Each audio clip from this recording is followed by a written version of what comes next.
अस्सलाम वालेकुम स्टूडेंट्स, मैं हूं आपका फिजिक्स टीचर कमर मोहम्मद नबील और आप इस वक्त हैं नबील्स ऑर्बिट में। तो चलिए स्टार्ट करते हैं आज का टॉपिक।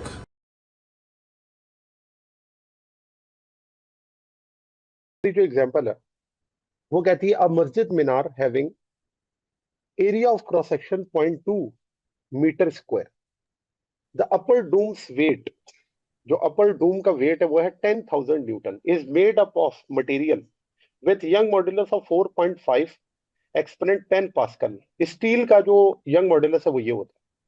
कहते हैं and mass density of 7,700 kilogram पर मीटर क्यूब। मैं यहाँ पर इसका साथ साथ डेटा लिखते जाता हूँ ताकि हमें आइडिया हो जाए कि हम इसे सॉल्व किस तरह से करेंगे। तो देखें, जो आपको गिवन है वो ये है कि आपको हाइट गिवन है पिलर्स की, और वो कितनी है 0.2। तो इसका एरिया है, जो इसकी लेंथ है वो 3 मीटर की है, ठीक है ना, लो द टॉप। तो हाइट जो है वो है 3 मीटर, एरिया है 0.2 मीटर स्क्वायर। उसके बाद डेंसिटी गिवन है 2,700 किलोग्राम पर मीटर क्यूब। उसके बाद आपको जो इन्होंने यंग मॉडुलस दिया हुआ है वो कितना है, तो यंग मॉडुलस है 4.5 एक्सपोनेंट 10 पास्कल। ये यंग मॉडुलस गिवन है, ठीक है। और उसके बाद जो वेट है डूम का वो कितना है, weight of the doom that is 10,000 Newton. 10,000 Newton. आपसे कहते हैं ये बताएं, find the compressive stress and compressive strain. तो आपने क्या करना है, कंप्रेसिव स्ट्रेस ये तो हो गया डेटा के अंदर गिवन, रिक्वायर्ड क्या क्या है इसके अंदर। तो दो चीजें आपको क्या है इसके अंदर रिक्वायर्ड है। पहला, कंप्रेसिव स्ट्रेस। तो आपने इसके अंदर क्या करना है, स्ट्रेस फाइंड आउट करना है। स्ट्रेस को हम सिग्मा से रिप्रेजेंट करते हैं। और आपने स्ट्रेन फाइंड आउट करना है, और स्ट्रेन को हम किससे डिनोट करते हैं, एप्सिलॉन से। ये आपने क्या करना है फाइंड आउट। चले तो सोल्यूशन पे आ जाते हैं। सोल्यूशन में सबसे पहले हम क्या करेंगे कि हमें फार्मूला कैलकुलेट करना है किसका, स्ट्रेस का। और स्ट्रेस बराबर होता है फोर्स पर यूनिट एरिया के। अब हमें फोर्स तो गिवन नहीं है, तो हम क्या करेंगे, यहाँ पर फोर्स कैलकुलेट करेंगे। एरिया हमें गिवन है 0.2। अगर हमें फोर्स पता चल जाए, क्योंकि उन्होंने हमें जो फोर्स के लिए मैथ दिया हुआ है वो 2,700 kg, ये डेंसिटी गिवन है। तो वहां से हम क्या करेंगे, सबसे पहले इसका जो मैथ है वो फाइंड आउट करेंगे, क्योंकि हमें डेंसिटी पता है लेकिन उसका मैथ्स नहीं पता। मैथ पता चलेगा, जी से मल्टीप्लाई करेंगे 9.8, तो हमें क्या आ जाएगा, वेट पता चल जाएगा पिलर्स का कि वो क्या होता है, क्योंकि वही तो फोर्स है जो पिलर्स पर क्या हो रही है, अप्लाई हो रही है। तो वेट ऑफ द पिलर क्या होगा, अगर ये हमें पता चल जाए तो फिर हम क्या कर सकते हैं, स्ट्रेस फाइंड आउट कर सकते हैं। और फिर दो चीजें हमारे पास, वेट ऑफ द डूम है और वेट ऑफ द पिलर है, उन दोनों को हम ऐड करके टोटल क्या कर सकते हैं, उसकी फोर्स को फाइंड आउट कर देंगे। तो स्टार्ट यहां से करते हैं कि सबसे पहले वॉल्यूम हमारे पास जो है वो क्या है। तो उसको मैं इस तरह निकालता हूं कि ए को एच से मल्टीप्लाई कर देता हूं। और ये वॉल्यूम क्यों निकाल रहा हूं, क्योंकि मुझे मैथ चाहिए। तो वॉल्यूम निकालने के लिए एरिया 0.2, एच कितना है 3, तो आप इसको मल्टीप्लाई करेंगे तो आंसर आ जाएगा 0.6, ठीक है। और वॉल्यूम की यूनिट क्या होती है, मीटर क्यूब। उसके बाद आ जाते हैं किस पर, डेंसिटी पर। डेंसिटी बराबर होती है मास अपॉन वॉल्यूम के। तो यहां से अगर मैंने मास निकालना है तो उसको क्या करूंगा, डेंसिटी को वॉल्यूम से मल्टीप्लाई कर दूंगा। तो डेंसिटी आपके पास है 2,700, वॉल्यूम कितना है 0.6। तो आप इसको मल्टीप्लाई करके बताएंगे क्या आएगा आंसर, 1620 1620 20। किलोग्राम, ठीक है। ये यस। आपके पास आ गया। अच्छा, उसके बाद मैथ आपको पता है तो आप वेट निकाल सकते हैं। तो वेट का फार्मूला क्या होता है, और ये वेट किसका है, पिलर्स का है, क्योंकि हमने मैथ भी तो पिलर का ही निकाला ना। तो ये हो जाता है मैथ ऑफ पिलर एंड जी। तो वेट ऑफ पिलर निकालने के लिए मैथ है 1620, इसको मल्टीप्लाई कर दें 9.8 से। तो बताएं वेट ऑफ पिलर क्या हो जाएगा, 15876। 15876 876। न्यूटन। ये वेट आ गया। अच्छा, जी। अब जो भी आपके पास वेट आ गया, ये इसकी क्या है, ये है इसकी फोर्स। अच्छा, और इस फोर्स को अगर हम ऐड करें किसके साथ, वेट ऑफ द डूम के साथ, क्योंकि वेट ऑफ डूम जो था वो था 1 एक्सपोनेंट 4 या 10,000 न्यूटन। तो अगर मैं यहाँ पर टोटल वेट की बात करूं तो टोटल वेट एक्चुअली क्या होगा, weight of pillar and weight of doom. तो दोनों को आप क्या कर दें, ऐड कर दें। पिलर का वेट कितना है, 15876 प्लस 10,000,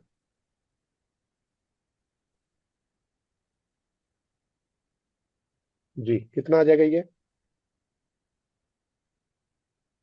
25876. 25876 न्यूटन। ठीक है, अब ये आ गया टोटल वेट। अब आपने एरिया से क्या करना है, डिवाइड जाता है। असाइनमेंट के अंदर कहते हैं कि the suspension cable to use cable cars at Murree has an unsupported span of 3.25 kilometre. यानी कि आपको जो लेंथ उसने दी हुई है वो 3.25 किलोमीटर है। मैं इसे यहाँ पर मेंशन कर देता हूँ कि जो लेंथ है उस स्पैन की वो है 3.25 किलोमीटर। और इसको अगर आप चाहें तो इस तरह भी लिख सकते हैं, 3.25 को 3250 मीटर, 3250 मीटर। फिर कहते हैं calculate the amount of stretch in the steel cable of diameter 6 centimetre. तो आप बताना है कि जो डायमीटर है वो अगर 6 सेंटीमीटर है, 6 सेंटीमीटर को हम लिख सकते हैं 0.06 मीटर। ठीक है, और कहता है कि जो मैक्सिमम फोर्स उसके ऊपर लोड किया जा सकता है वो 4 एक्सपोनेंट 6 न्यूटन है। तो फोर्स की वैल्यू है 4 एक्सपोनेंट 6, इसे मैं यहाँ पे कर देता हूँ 4 एक्सपोनेंट 6 न्यूटन। ये मैक्सिमम लोड उसके ऊपर रखा जा सकता है। अच्छा, और क्योंकि ये जो सस्पेंशन केबल होती है मैक्सिमम स्टील की होती है, लिखा हुआ भी उन्होंने स्टील केबल, तो स्टील का जो यंग मॉड्यूलस है वो कितना होता है, तो वो होता है 20 एक्सपोनेंट 10 पास्कल। 20 एक्सपोनेंट 10 पास्कल, ये है यंग मॉड्यूलस। अब देखें यहाँ पर आपने अगर ये कैलकुलेट करना है कि कितनी स्ट्रेचिंग होगी उसके अंदर डेल्टा एल, तो वो कैसे फाइंड आउट करेंगे। उसके लिए हम यंग मॉड्यूलस का जो फार्मूला वो यूज करेंगे। यंग मॉड्यूलस बराबर होता है स्ट्रेस अपॉन स्ट्रेन के, स्ट्रेस अपॉन स्ट्रेन। जो यहाँ पर स्ट्रेस है वो बराबर है फोर्स पर यूनिट एरिया के, और जो स्ट्रेन है वो है change in length upon length के। ठीक है, तो अगर मैं यहाँ से इस चीज को रीअरेंज करूं तो मैं इस तरह से लिख सकता हूं कि Young modulus is equals to force per unit area, और आप इसे रीअरेंज करें तो एल अपॉन डेल्टा एल आ जाता है। डेल्टा एल क्योंकि हमने फाइंड आउट करना है तो फार्मूला बन जाएगा F into L divided by A into Y. तो अब यहाँ पर जो फोर्स है वो फोर्स कितनी है, तो वो है 4 एक्सपोनेंट 6। जो लेंथ है वो कितनी है, तो वह है 3250 डिवाइडेड बाय जो एरिया है वो इसके अंदर कितना है, तो एरिया को हम लिखते हैं पाई आर स्क्वायर से। तो मैं यहाँ पर एरिया फाइंड आउट इसका पहले कर लेता हूँ ताकि ये जो है वो आसानी रहे। पाई आर स्क्वायर को हम क्या लिख सकते हैं, पाई डी स्क्वायर अपॉन 4। अब देखें डायमीटर आपको पता है 6 सेंटीमीटर है, तो अगर हम यहाँ पे लिखें 3.14, डायमीटर की जगह आ जाएगा 0.06 स्क्वायर एंड डिवाइडेड बाय 4। तो आप इसे सॉल्व करेंगे, एरिया कितना आ जाएगा जरा देख के बताएं।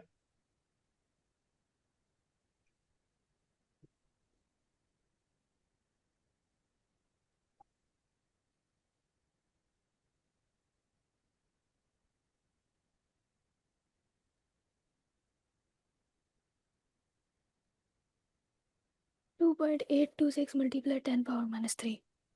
ठीक है, 2.826 एक्सपोनेंट -3 मीटर स्क्वायर। ठीक है, अब डेल्टा एल यहाँ पे कैलकुलेट करना है, तो एरिया आपको पता चल गया है, इसको भी जरा कैलकुलेटर में पुट कर लें। 2.8 एक्सपोनेंट -3, और जो यंग मॉड्यूलस है वो है 20 एक्सपोनेंट 10, 20 एक्सपोनेंट 10। तो यहाँ से आप डेल्टा एल की वैल्यू बताएंगे कि क्या आएगी।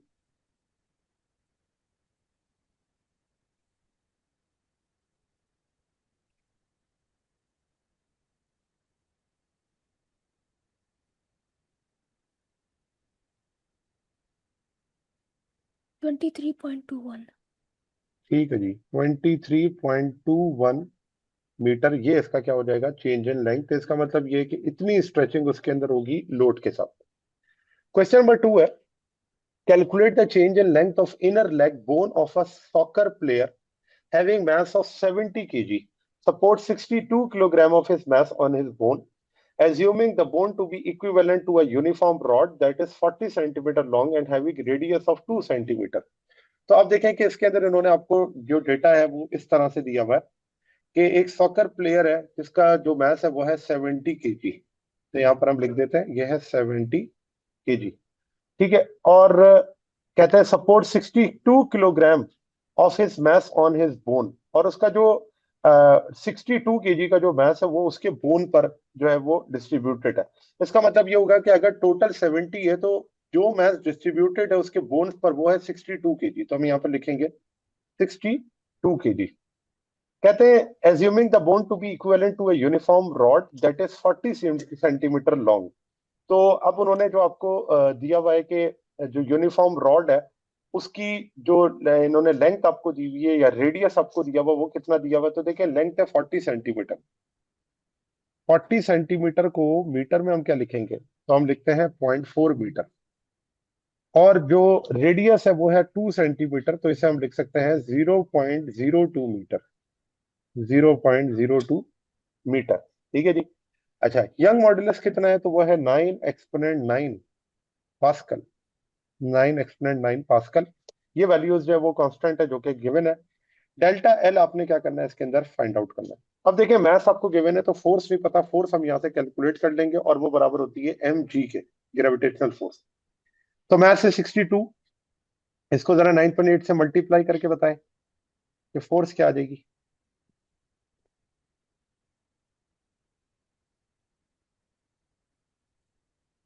607.6. 607.6 न्यूटन, ये हो गई फोर्स। एरिया भी जरा निकाल लेते हैं।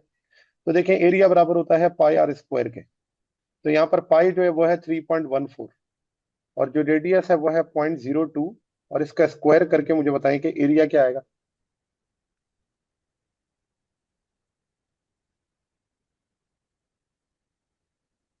1.256 multiplied 10 power minus 3. ठीक है जी, 1.256 exponent minus 3, exponent minus 3 metre square. अच्छा, अब सोल्यूशन पे आ जाए तो सोल्यूशन में आपको कहते हैं कि डेल्टा एल फाइंड आउट करना है। तो मैं यंग मॉडुलस का फार्मूला पहले भी अप्लाई किया हुआ है तो डायरेक्टली वैल्यू पुट करता हूं। तो delta L is equals to F into L divided by Y into A.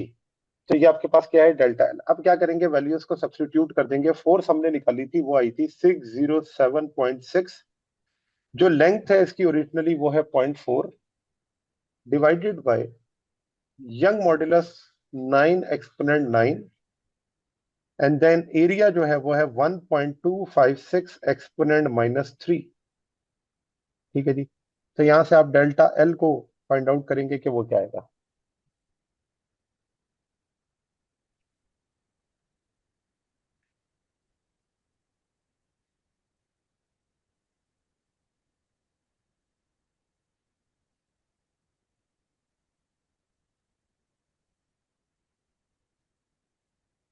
Two point 1.15 multiplied 10 power minus 5. ठीक है, 2.1 एक्सपोनेंट माइनस 5 मीटर, ये इसकी क्या हो जाती है, चेंज इन लेंथ आ जाती है। इसका असाइनमेंट है 7.2, कहता है find the strain in your own legs bone while lifting a 50 kilogram box. ठीक है। अच्छा, अब इसने 50 किलोग्राम बॉक्स जो है वो लिफ्ट किया हुआ है। कहते हैं relate your finding with the example given above, यानी कि जो ऊपर एग्जांपल है उसी के साथ आप इसको रिलेट कर लें। Do the strain in your leg is greater और lesser than the strain in above case, explain the reason. यानी कि अब क्या है कि उस बॉडी के पास एक और मास यानी कि एक बॉक्स है 50 केजी का, वो उसके साथ लिफ्टेड है। अब ये बताएं कि अब इसके अंदर स्ट्रेन जो होगा वो कितना आएगा, ये आपने फाइंड आउट करना है। ठीक है। तो यहाँ पर सबसे पहले अब हम डेटा इसका इस तरह से लिखेंगे कि जो मास है पर्सन का, मास ऑफ पर्सन वो तो था 62 केजी, और अगर मास ऑफ बॉक्स की बात करें, बॉक्स का जो मास है उसकी अगर बात करें तो वो है 50 केजी। तो जो टोटल मास है वो क्या हो जाएगा, तो ये mass of person, mass of box.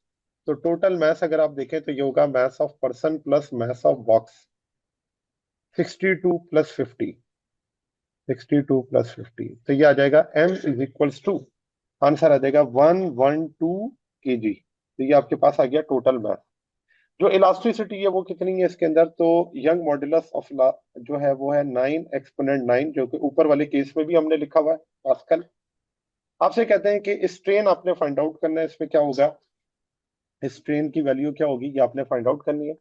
अब देखिए यहाँ पर अगेन अगर मैं फोर्स निकालूं कि टोटल फोर्स यहाँ क्या हो जाएगी, तो F is equals to mg। Total mass है 112। आप इस 112 को मल्टीप्लाई करें 9.8 से और बताएं कि इसमें जो फोर्स है वो क्या हो जाएगी। 1097.6. 1097.6 न्यूटन, ये आपके पास फोर्स हो गई। अच्छा, इसके अंदर जो लेंथ थी ओरिजिनली वो थी 0.4 मीटर, हम उसी को यहाँ पर यूज करेंगे। 0.4 मीटर ओरिजिनल लेंथ थी, और जो रेडियस था वो था 0.02 मीटर। ये भी हमारा पुराना डेटा है जो कि पिछली ऊपर एग्जाम्पल में गिवन है। और यहाँ से अगर हम इसका एरिया निकालें तो एरिया उसी तरह से आएगा। एरिया भी मैं लिख देता हूँ, वो था 1.256 एक्सपोनेंट -3 मीटर स्क्वायर। ये आपके पास क्या हो गया, इसका एरिया हो गया। सोल्यूशन। तो अब यहाँ पे आपने क्या करना है, स्ट्रेन फाइंड आउट करना है। तो देखें, जो आपके पास स्ट्रेस होता है वो होता है फोर्स पर यूनिट एरिया के। अगर मुझे स्ट्रेस पता चल जाए तो मैं स्ट्रेन फाइंड आउट कर सकता हूँ। ठीक है, तो मैं इसे जो है वो सॉल्व करता हूँ इस तरह से कि stress is equals to force per unit area. तो यहाँ जो फोर्स है वो कितनी है, तो वो है 1097.6 डिवाइडेड बाय जो एरिया है वो कितना है, तो एरिया है 1.256 एक्सपोनेंट -3। चलो इन दोनों को डिवाइड करते हैं, तो बताएं स्ट्रेस कितना आ जाएगा। 873,885.35. 87388.885.3। 885.3. ठीक हो गया। और ये है न्यूटन पर मीटर स्क्वायर, क्योंकि स्ट्रेस की ये यूनिट होती है। अच्छा, अब यंग मॉड्यूलस का जो फार्मूला होता है वो रेशो होता है किसका, स्ट्रेस अपॉन स्ट्रेन का। Stress upon strain. तो अब अगर मैंने यहां से स्ट्रेन निकालना है तो मैं क्या करूंगा, स्ट्रेन को यंग मॉड्यूलस से रीअरेंज कर दूंगा, और ये आपके पास आ जाएगा stress divided by Young modulus. तो स्ट्रेस कितना है, तो ये है 87388.5.3 डिवाइडेड बाय यंग मॉड्यूलस है 9 एक्सपोनेंट 9। चलिए जी, यहां से बताएं स्ट्रेन क्या आ जाएगा।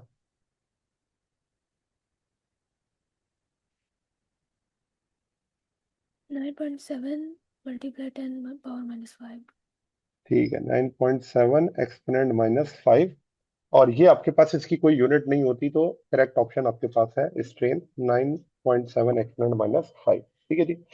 अच्छा, और जबकि ऊपर जो हमने एग्जांपल ली थी उस एग्जांपल के अंदर वो स्ट्रेन कितना था, वो एक्सपोनेंट -5 की रेंज में था। और यहाँ पर अगर आप देखें तो ये 9 पॉइंट है और वो 2 था, तो इसका मतलब ये कि इसमें स्ट्रेन जो है वो ग्रेटर है। फिर आ जाए एग्जाम्पल 7.3 पर। कहते हैं कैलकुलेटिंग स्ट्रेन एनर्जी। आपने क्या करनी है, स्ट्रेन एनर्जी फाइंड आउट करनी है।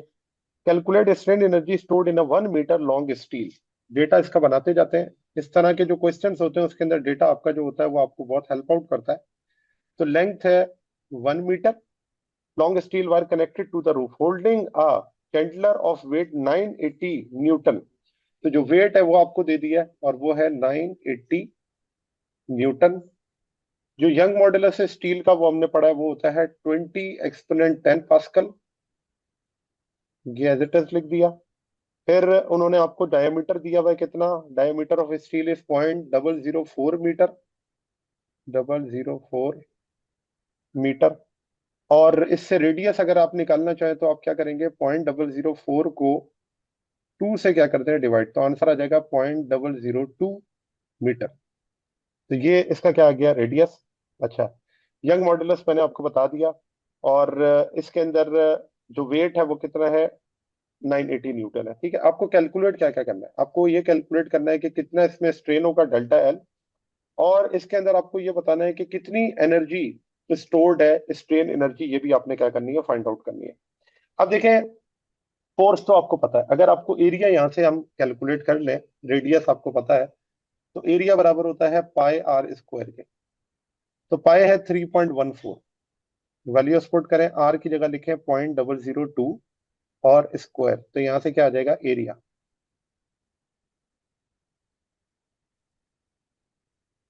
1.256 multiplied 10 power minus 5. ठीक है, 1.256 एक्सपोनेंट -5 मीटर स्क्वायर। तो ये आपके पास ये आ गया, इसका एरिया आ गया कि इतना इसके अंदर जो अगर रेडियस है तो एरिया बनता है। अच्छा, उसके बाद आ जाते हैं हम इसके सोल्यूशन की तरफ। तो सोल्यूशन में आपको दो चीजें फाइंड आउट करनी है। एक तो डेल्टा एल फाइंड आउट करना है। तो डेल्टा एल का फार्मूला हम ऊपर दो क्वेश्चंस के अंदर लिखते हुए आ रहे हैं, और वो इस तरह से है, F into L divided by Y into A. तो जो डेल्टा एल है वो किसके बराबर आ जाएगा, तो फोर्स जो है वो यहाँ पर हम क्या लिखेंगे 980, क्योंकि ये वेट है। जो ओरिजिनल लेंथ है वो है 1 metre, divided by Young modulus कितना है, तो 20 एक्सपोनेंट 10, 20 एक्सपोनेंट 10, और एरिया कितना है, तो एरिया है 1.256 एक्सपोनेंट -5, एक्सपोनेंट -5। ठीक है जी। तो इसे सॉल्व करके बताएं कि चेंज इन लेंथ जो है वो इसके अंदर क्या आ जाएगी। 3.9 multiplied 10 power minus 4. 3.9 exponent -4 metre. तो ये आपके पास क्या है, चेंज इन लेंथ है, जो कि हम कैलकुलेट कर रहे हैं। अच्छा, अब आ जाते हैं स्ट्रेन एनर्जी पर। देखिए, इसकी स्ट्रेन एनर्जी निकालने के लिए, ये तो हो गया इसका फर्स्ट पार्ट। सेकंड पार्ट में स्ट्रेन एनर्जी जो होती है, स्ट्रेन एनर्जी उसको हम लेक्चर के अंदर डिस्कस कर चुके हैं, वो किसके बराबर होती है, तो उसे हम लिखते हैं half. In terms of Young modulus लिखे तो लिखा जाता है Y A divided by L. और यहाँ पे आपके पास क्या आ जाती है कि कितना चेंज इन उसके अंदर जो है वो डिस्टेंस है, जिसे हम एक्स से रिप्रेजेंट करते हैं। तो इसके लिए हम यहाँ पे लिख देते हैं कि ये आपके पास क्या लिखा था एक्स स्क्वायर। अब आप क्या करेंगे, इसमें वैल्यूज को सब्स्टिट्यूट करेंगे और स्ट्रेन एनर्जी इसकी फाइंड आउट करेंगे। तो मैं वैल्यूज को सब्स्टिट्यूट करता हूँ। 1/2 की जगह आ जाएगा 0.5। ठीक है, यंग मॉड्यूलस, तो यंग मॉड्यूलस कितना है 20 एक्सपोनेंट 10, एरिया है 1.256 एक्सपोनेंट -5 डिवाइडेड बाय, और जो लेंथ थी वो है 1 मीटर, एन जो भी आपके पास चेंज इन जो इसके अंदर डिस्प्लेसमेंट है वो कितना आ जाएगा, तो वो है 3.9, जो कि हमने डेल्टा एल निकाला हुआ है। ठीक है ना, यहाँ पे एक्स की जगह पर मैं डेल्टा एल ही पुट कर देता हूँ, क्योंकि आसानी रहेगी समझने में कि ये डेल्टा एल का स्क्वायर है। तो डेल्टा एल कितना है 3.9 एक्सपोनेंट -4 स्क्वायर। चलिए सॉल्व करें इसे।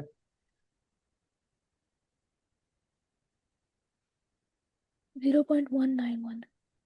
0.191 जूल्स, ये इसकी क्या हो गई स्ट्रेन एनर्जी, कि जब इतनी फोर्स लगेगी तो इसमें कितनी एनर्जी स्टोर होगी, ये आपके पास है।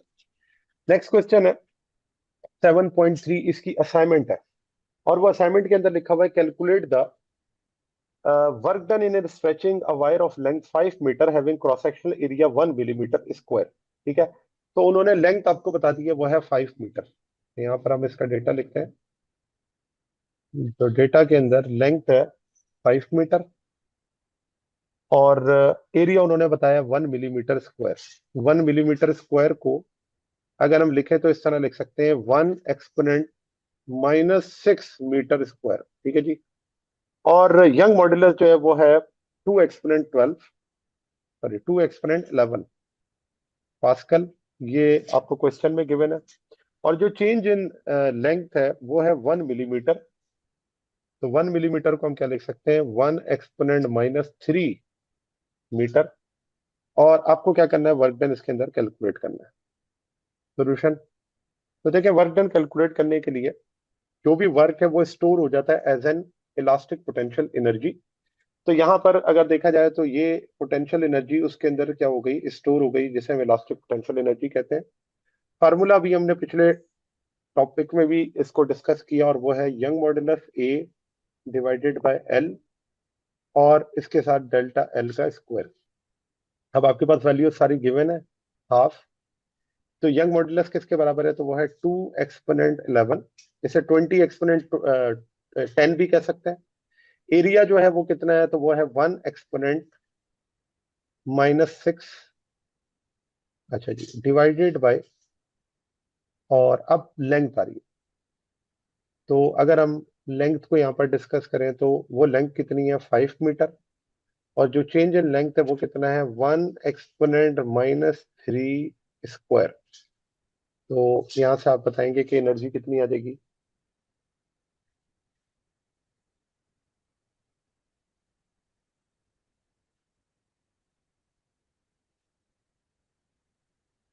Zero point zero two 0.02 joules बिल्कुल करेक्ट आंसर है।